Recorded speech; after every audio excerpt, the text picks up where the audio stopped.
and welcome to another of Mrs. Patnell's literacy lessons.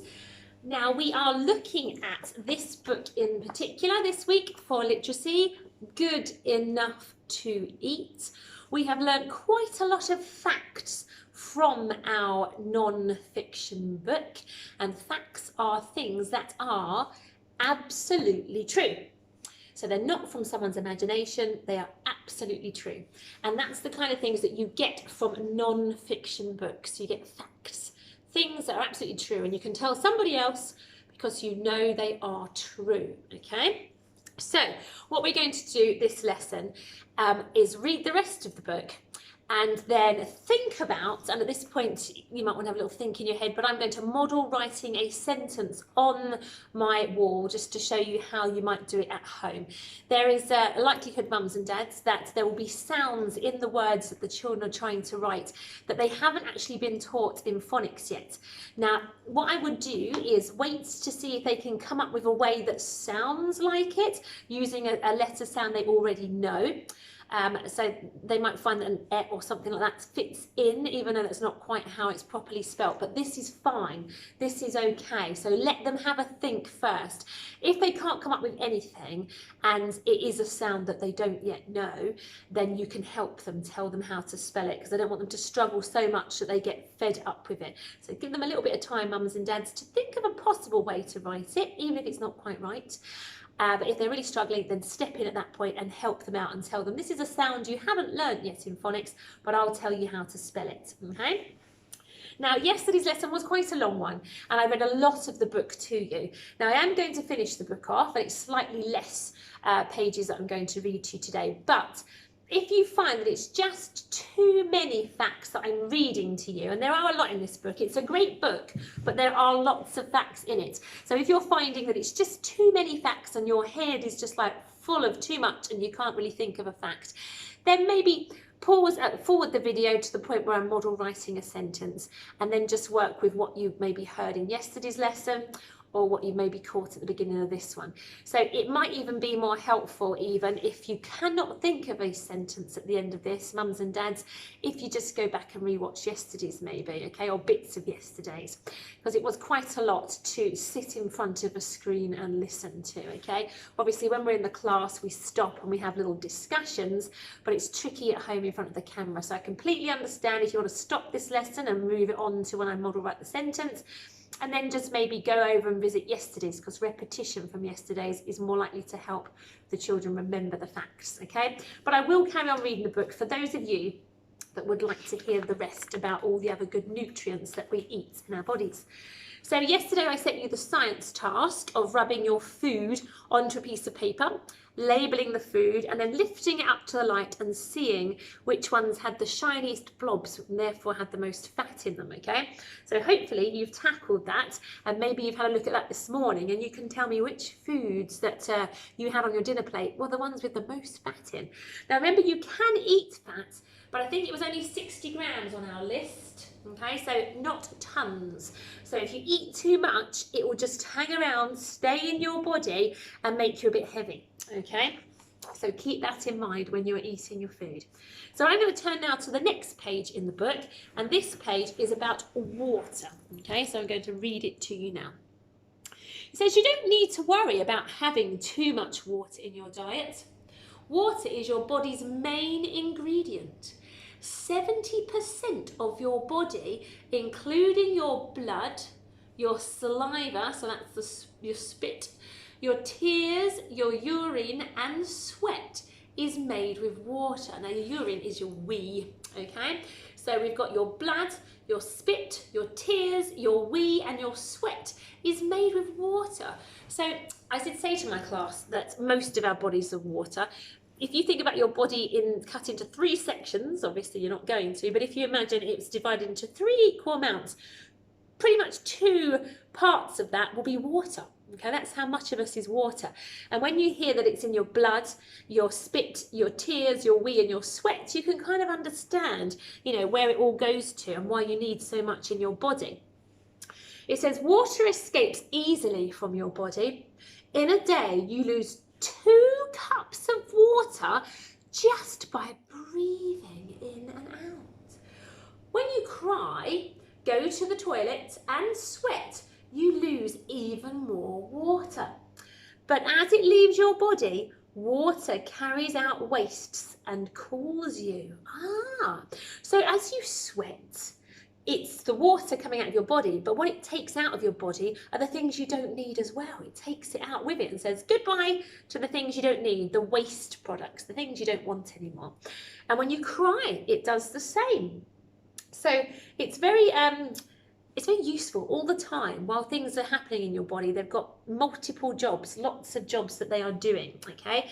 But yes, water is so important in our bodies because we need to have it for us, because we're going to sweat it out, we're going to cry it out when we go to the toilet, so we need to replace it all the time.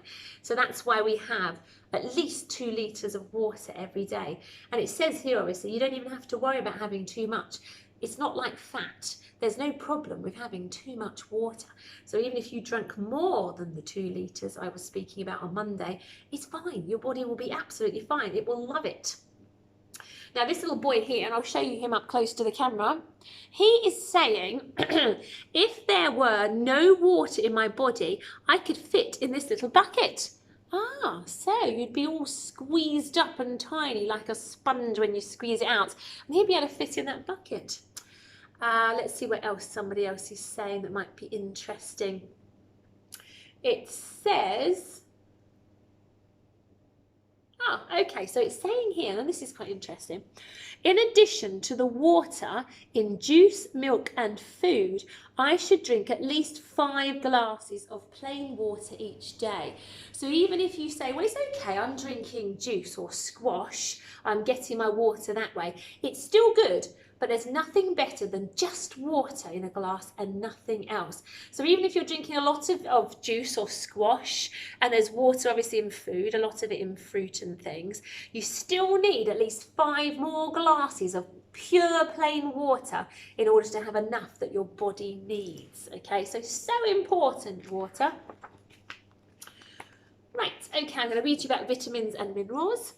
Vitamins and minerals are needed in tiny amounts to perform many important jobs in your body.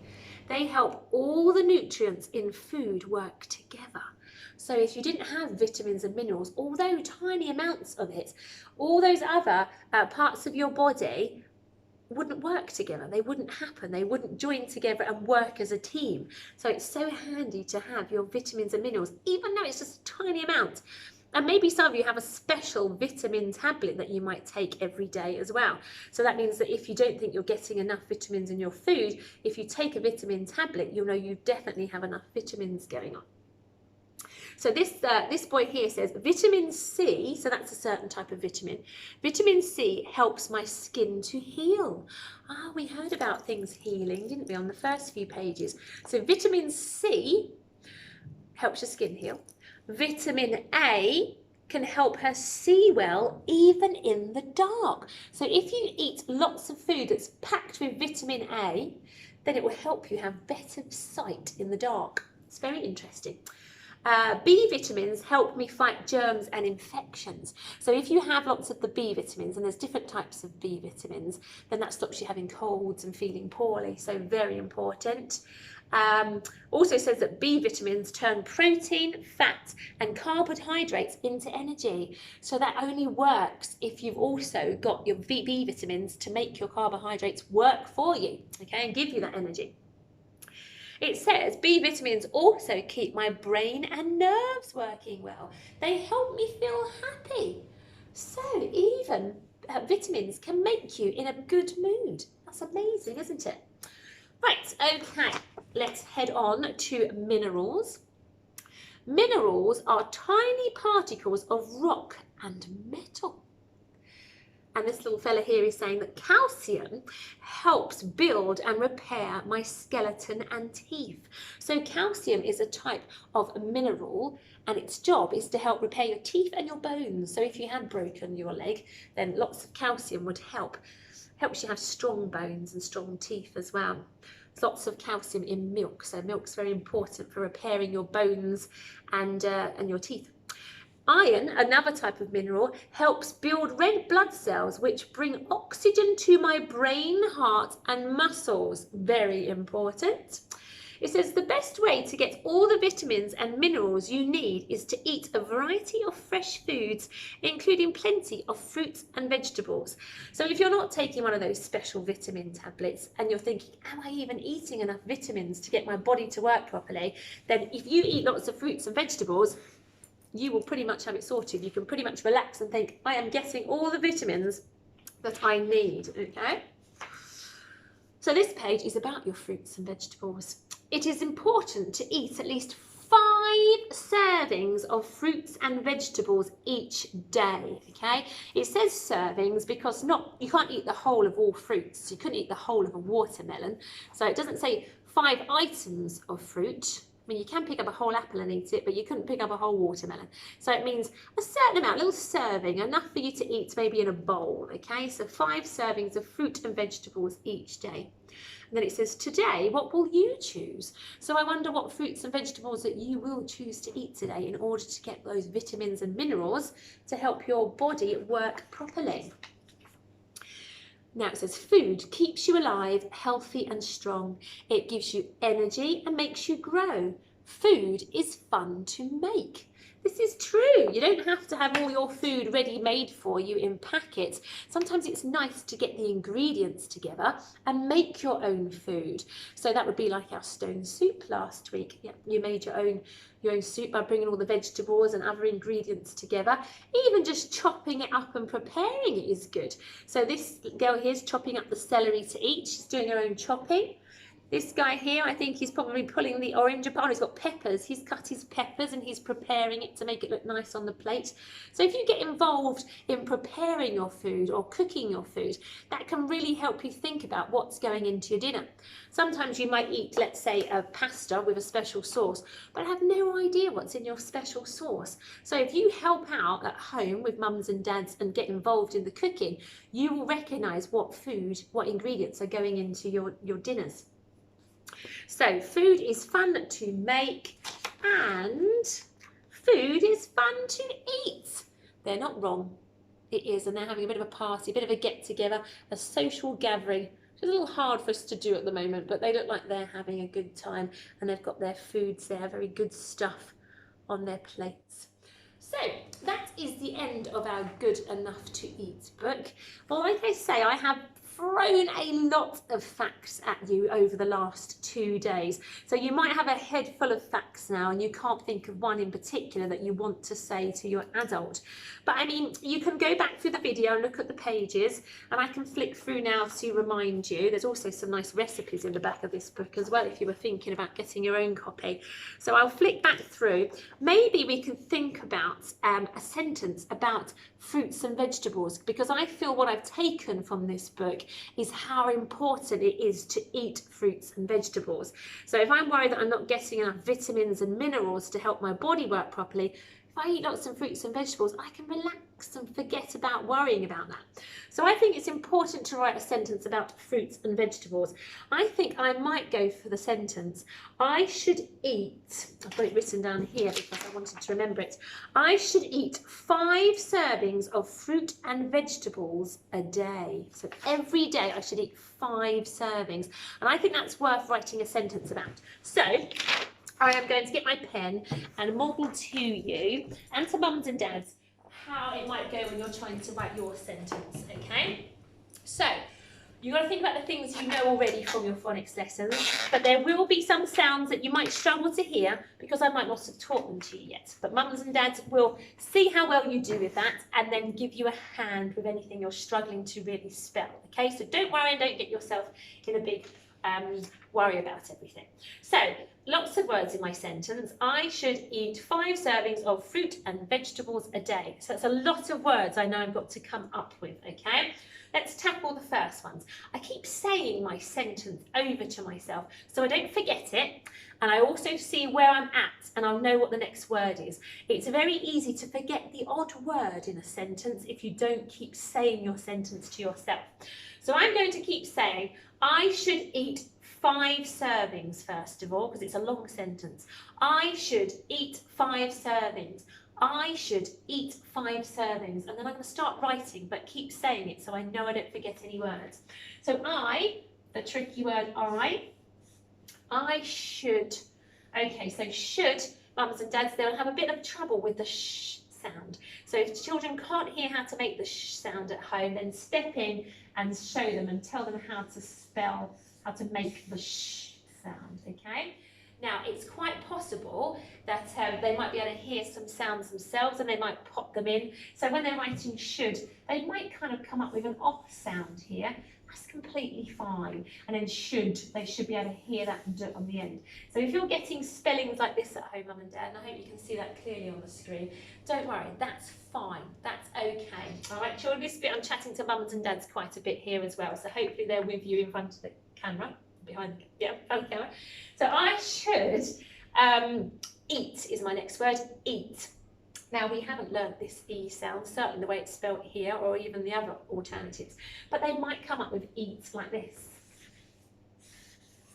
And the T, it's possible. That's fine, go with it, don't try and correct it. That's absolutely fine at this point, okay?